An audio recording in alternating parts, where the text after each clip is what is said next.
Hi guys, this is Elizabeth Kwam from Mangeti Grove Farm, and I kind of fell off the face of the earth for a while. This little guy was born. He was born on the 11th of December. Poor kid. His name is Jace Matthew. He came so quickly. He came in under an hour, and we were not planning on a home birth, but we didn't have, my mom was gonna come over and help out watching the kids, but she didn't get there in time, and I had him on our kitchen floor, and Derek actually went out to go feed the cow, Piper, and I started pushing, and it was not fun. Okay, you guys can plug your ears now, I guess. So, he's here, and we're happy to have him. So, Jace Matthew, come here. Let's show your face, little buddy. He's lively right now. Oh, dear. He's been working on his neck strength. Right now, it's kind of cocked to one side, but he's got good neck movement on both sides. There. You see? See people?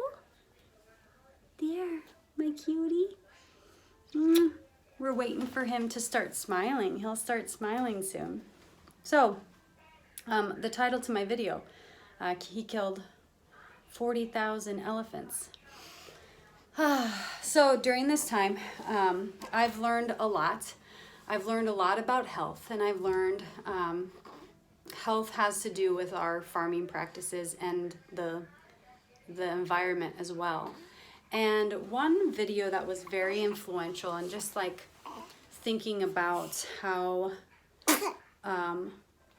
we try to solve problems, but in trying to solve problems, we often sometimes create problems as we're working through what we are working through to try to solve them. And the video that I'm linking, I just feel like almost everyone should watch, just to even just pause and think about how we think things through.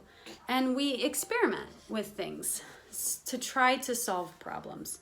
And this guy, he is South African, from South Africa, and he was in charge of trying to get the parks, the parks down there, the national preserves.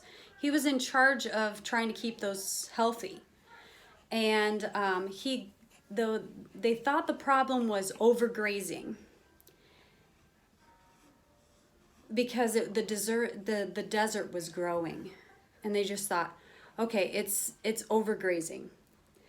And when he had decided and calculated it out, he decided that they had gotten the overgrazing off because they moved the nomadic people off the land, and that made it worse. And he was thinking to himself, well, I think it's because of overgrazing. So same problem, but got worse.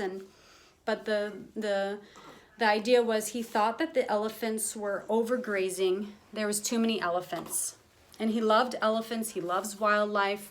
He didn't want to make the decision, but he made the decision to kill 40,000 elephants. 40,000 elephants. And he regrets that. In the video, he talks about regretting it. His whole life goal now is to make it known that overgrazing is not the problem. It's how the grazing was undertaken, and what steps we can do as regenerative farmers. With rotational grazing, we can restore the land, and not with less animals, but with more animals. Oh, look. Oh, buddy. Oh.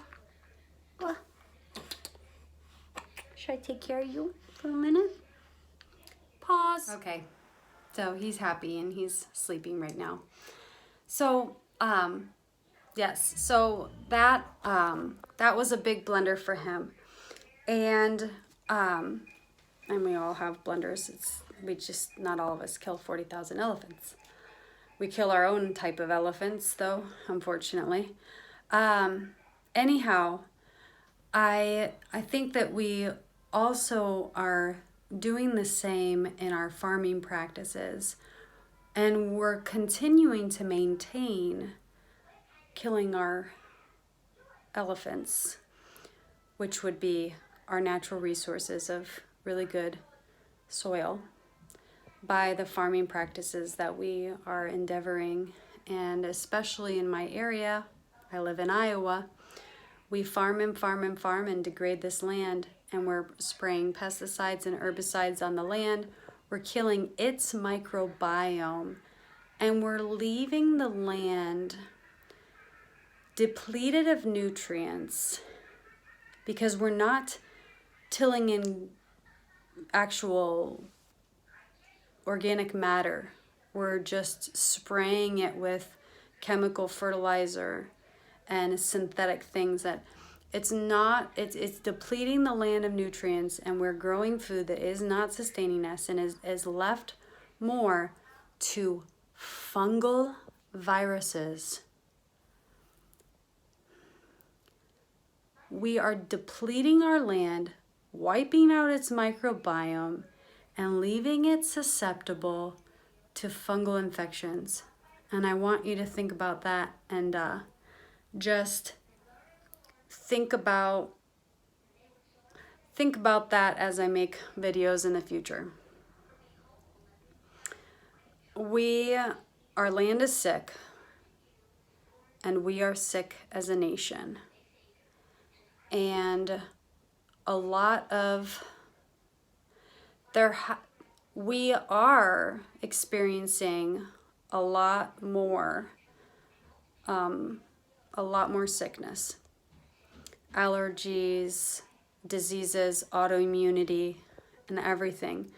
And I'm not so sure that we're approaching the problem correctly in the medical field. And but we continue to do the same thing that we have been doing because we don't know what else to do other than completely change your lifestyle, which I think a lot of conventional medicine doctors, even conventional medicine doctors, know that, lifestyle changes is a big part of repairing one's body and making changes, because a lot of it is diet and lifestyle changes. We as a nation do not make it easy on our public to actually make those changes, because we have made the simplicity of eating simple complicated. We've made the simplicity of eating simply very complicated. We've made it so that it is almost impossible to eat clean. So it's not something to freak out about either. I mean, you could worry yourself to death on so many things, but it's something that we need to ponder about and think about and try to implement changes in our lives, that we can start to make clean changes and support growers that are growing food in the cleanest way and the less degradational way possible. We have to change something, because generationally we are getting worse and worse. Like, we are getting sicker and sicker. And we're getting sick and sicker faster. And although I do believe in Jesus, and I believe in end times, and I believe that, sickness excelling and everything, but I do believe that there's healing also, and Jesus loves to heal. And I think in part That's healing the land and healing. That's a banana. Healing the land and healing people like my Nene. She cut her bangs. Oh my. Oh my. All right, well, that's all for today. Thank you guys. I hope you enjoyed watching. I'll be putting videos out as I can, but I will be mom first. Thank you guys.